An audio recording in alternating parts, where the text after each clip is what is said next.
Let's go into the Gambol.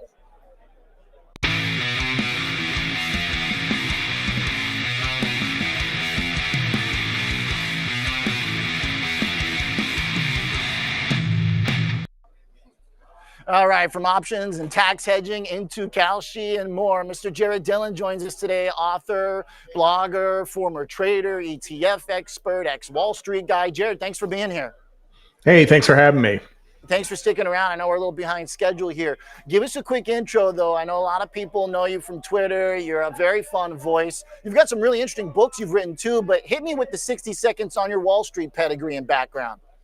Yeah, I started on the P-Coast Options Exchange in '99. I left about 18 months later and started at Lehman. I did index arbitrage, and I ran the ETF trading desk for 4 years. That was pretty successful.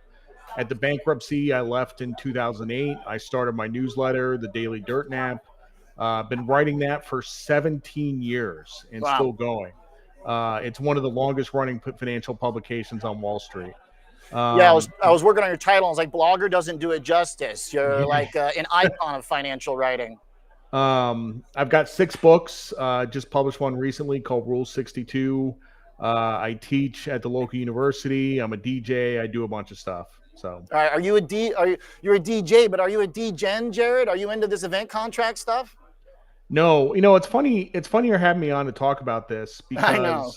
I wrote for Bloomberg Opinion for 5.5 years. And the last piece that I wrote was in October of 2022, and it was called "The CME is Becoming the DraftKings of Exchanges." And I think it was because they were listing like binary options or some crazy stuff.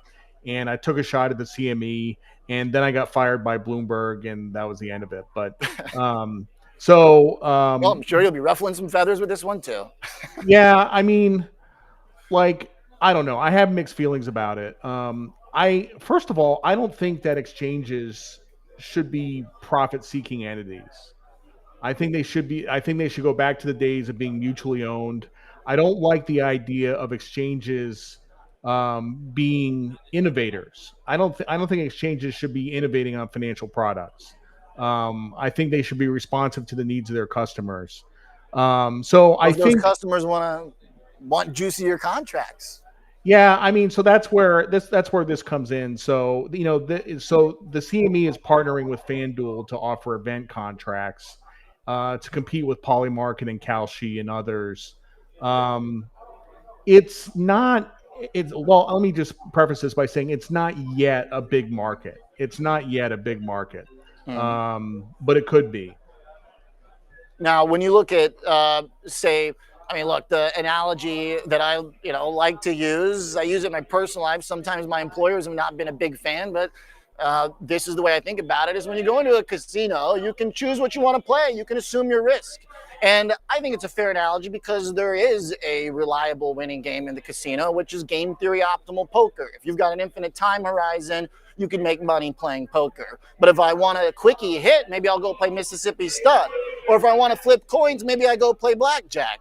What's the matter if I want to flip coins? Because I feel like a lot of this binary stuff is basically giving people a new form of blackjack.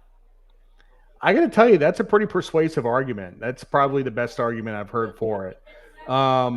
Look, like event contracts, the question is that do they serve any economic purpose? Like, now, if you could use them to hedge risks. So let's say that I had some business that had the potential to be regulated if AOC won the presidency, right? So yeah. I could buy contracts. I could buy $10 million worth of contracts in AOC. They could pay off at $40 million, and I could be hedged. Like, that is a potential economic use for them. But I think most of them, which I suppose is true of corn futures or anything else, most of them don't really have an economic use. They're just pure speculation, right? Okay, which is fair enough. True of the markets. I see that point where, okay, an economic interest. Of course, there's entertainment value too. But, hey, I like that point. By the way, to that, right now, AOC is at about 7%. J.D. Vance is at 30%, and Mr. Gavin Newsom of California, that heavily taxed state that's creating the options skew for Zed Francis, is at number 16%. What do you think about that ranking, Jared? Well, that's going to change. I mean, I think this is pretty useless. This is going to change a whole bunch between now and 2028. Um, First of all, Trump has said that JD Vance isn't even really his first pick for president in 2028. Maybe Donald Trump is. Who knows? Gavin Newsom has been lighting up social media lately, and his behavior is kind of puzzling. He's But got good hair. he's got the best hair in the world. He does have the best hair in the world. Honestly, I'm just grateful that Gavin Newsom is ahead of AOC because I don't personally don't want her anywhere near the presidency. So Do you think I'm going to flip over here? Let's see if I can pull this up. NYC mayor, because I wonder if this kind of relates to it to some degree. Let's talk about kind of the logic of betting on this stuff. Let's say right now we said AOC was at single digits, but Mamdani in New York is at 83%. Do you think if he ends up going to 100%, the odds of AOC goes up? Is there a pairs trade in sort of the pseudo-socialist candidates or whatever you will? no, I don't think so. I mean, it looks like Mamdani is going to win the election. I think they're selling dollars for 83 cents. I would actually buy 83 here. Yeah. Cuomo is polling at about 20%. Eric Adams is polling at about 7%. Sliwa is polling at about 17%. If two of these guys could drop out and they could unify around one person, then maybe that 83 number would go down. But That's fair. I like that logic. Jared, you the man. Let's continue this conversation. I think this is going to be a fun spot for you. okay, thank you. I appreciate like the take too, generally. Hot take. Also like the concept of trading the politics. It gives us numbers behind it. It's a trading show after all.